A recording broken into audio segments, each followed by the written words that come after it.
So, today we're going to get into a pretty personal story. It's about a world where everything, and I mean everything, had to be perfect. Not just as a preference, but like a fundamental rule of the universe. Let's just kick things off with this question. Seriously, what if the one thing that makes you incredible at your job, the thing that makes everyone say you're so responsible and disciplined, was also the very thing that was kind of quietly destroying your life? And right there, that's the whole trap, isn't it? You don't feel like something's wrong with you. You just feel like you're competent, like you have high standards. For a long, long time, you just think you're good at things. But what if that feeling is actually covering up something way more complicated? And that brings us to our topic today, Obsessive Compulsive Personality Disorder, or OCPD. It really is a paradox, where the traits our culture practically worships, discipline, dedication, perfection, can actually be leading you down a path of self-destruction. To make this real, just picture this scene. It's late, everyone's asleep, and you're in the kitchen rewashing perfectly clean dishes. Why? Not because they're dirty, but because the way they were put in the rack was just wrong. There's this feeling, this deep, unshakable compulsion that it just cannot be left that way. That's a little snapshot of what OCPD can look like. So let's get into why this is so hard to see in yourself. OCPD is so tricky because from the inside, it doesn't feel like a disorder. It feels right. It feels like you're the only person in the room who actually sees how things are supposed to be done. Now, this is maybe the most important distinction we can make. OCPD is not the same thing as OCD, and the difference is huge. With OCD, you have these unwanted, intrusive thoughts that cause a ton of anxiety. You know they're irrational, but you can't stop. But with OCPD, the thoughts feel completely logical. Your brain tells you, no, this is the correct, rational, better way to do things. It's not a bug, it's a feature. And that right there is why it's so hard to spot in the mirror. So here's the official clinical definition.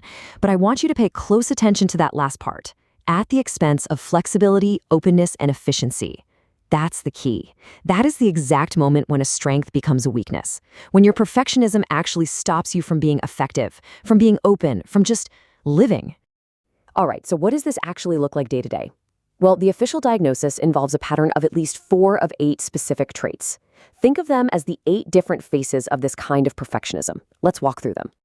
Okay, here are the first 4. You've got perfectionism so extreme that you can't even finish a project. There's being so devoted to work that taking a vacation actually gives you anxiety. Then there's this really rigid sense of morality, black and white, no gray areas.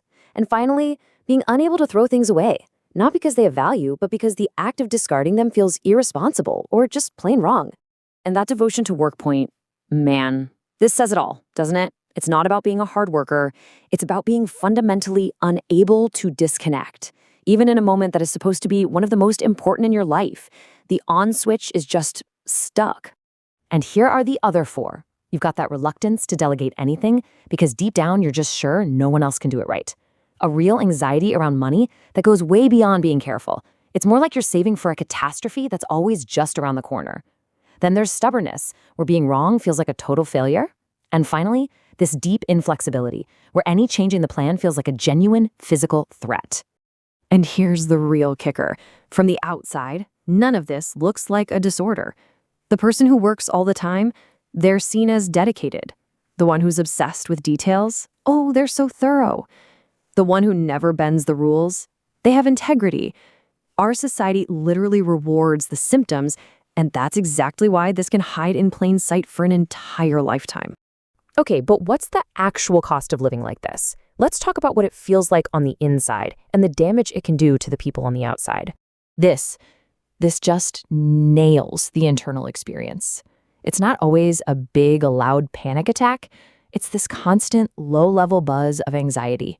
A voice in the back of your head that's always whispering, it's not right yet, you need to do more. This isn't good enough. It is absolutely exhausting. There's no off switch. There's no real peace. And that constant hum, it doesn't stay inside you. It spills out onto the people you love. The near breakup wasn't about the dishes that one time. It was about the slow, crushing weight of being with someone whose whole operating system is set to not good enough.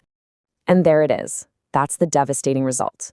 Because when your way of showing you care is to constantly fix and improve things, the other person doesn't feel cared for.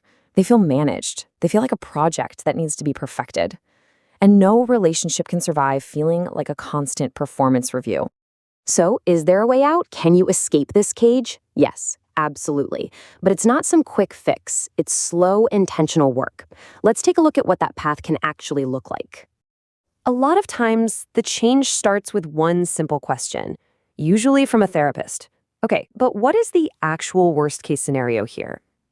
And when you really try to answer that, you realize the fear is kind of shapeless. It's not real. So you start testing it. You deliberately leave the dishes stacked wrong. You send an email with a typo. And guess what? The world doesn't end. And every time you do that, the fear gets a little quieter and you get a little more free. So if any of this is sounding alarmingly familiar, here are 3 things you can do right now. First, just go back over those 8 criteria and be really honest with yourself. If 4 or more are hitting home, it's worth taking seriously. Second, if you're going to seek help, try to find a professional who actually specializes in personality disorders. And third, just try a little experiment. Pick one small, low-stakes thing and choose to do it imperfectly. Just leave it and see what really happens. That space between what you fear will happen and what actually happens, that's where you start to find freedom. So we'll end with this. In a world that constantly screams at us to do more, be better, and be perfect, how can you tell when your high standards are helping you and when they've become a cage that's trapping you? It's maybe one of the most important questions we can ask ourselves.